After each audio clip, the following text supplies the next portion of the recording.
กรมชลประทานกระทรวงเกษตรกรรมและสิ่งแวดล้อมได้ร่วมกับสถาบันคุ้มครองน้ำสากลประจำลาวจัดกล่องประชุมแขนงการย่อยชลประทานกล่องประชุมดังกล่าวจัดขึ้นที่นครเมืองจันทร์โดยการเป็นประธานร่วมของปริญญาเอกคำพัจันทร์วงศนาหัวหน้ากรมชลประทานและท่านนางแสนนีแคมเบลผู้ต่างหน้าธนาคารพัฒนาอาซี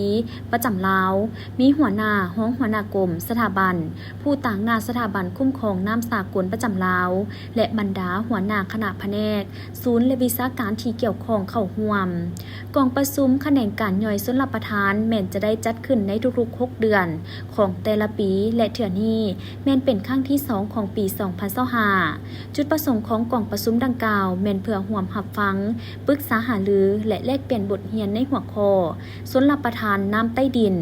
นำใช้พลังงานแสงตะเวนเพื่อปรับตัวเข้ากับการเปลี่ยนแปลงสภาพดินฟ้าอากาศและค้ำประกันการสนองน้ำในใส่ข้ามผ่านอุปสรรคสิ่งกีดขวางต่อการนำใส่น้ำบนพื้นฐานความยืนยงและการมีส่วนร่วมของสังคมอย่างเสมอภาคเพื่อเป็นการปรับตัวใส่การเปลี่ยนแปลงดินฟ้าอากาศโดยเฉพาะนโยบายการพัฒนาชลประทานคูป้องกันน้ำท่วมในเขตพื้นที่ลุ่มต่ำที่ยังเป็นเขต6เฮือวังเป่าและเขตที่ถูกน้ำท่วมขังในแต่ละปีให้กลายเป็นบอนที่เหมาะสมสำหรับการทำการผลิตกสิกรรมได้ตลอดปีโดยการป้องกันน้ำท่วมในระยะฤดูฝนแก้ไขการขาดแคลนน้ำในระยะฤดูแล้ง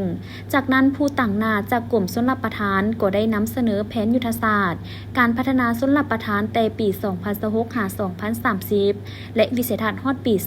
2040และเสี่ยวสารจากสถาบันคุ้มครองน้ำสากลได้เสนอเกี่ยวกับบทเรียนที่ถอดถอนได้ทางด้านชลประทานน้ำใต้ดินจากนั้นบรรดาผู้แทนที่เข้าร่วมกล่องประชุมได้มีการประกอบคำเห็นปรึกษาหารือและแลกเปลี่ยนบทเรียนประสบการณ์เพื่อเฮ็ดให้เวียกงานการพัฒนาชลประทานน้ำใต้ดินที่นำใช้พลังงานแสงตะเวนกล่องประชุมครั้งนี้ประสบผลสำเร็จตามคาดหมายที่หวังไว้และได้ปิดลงด้วยผลสำเร็จอันจบงาม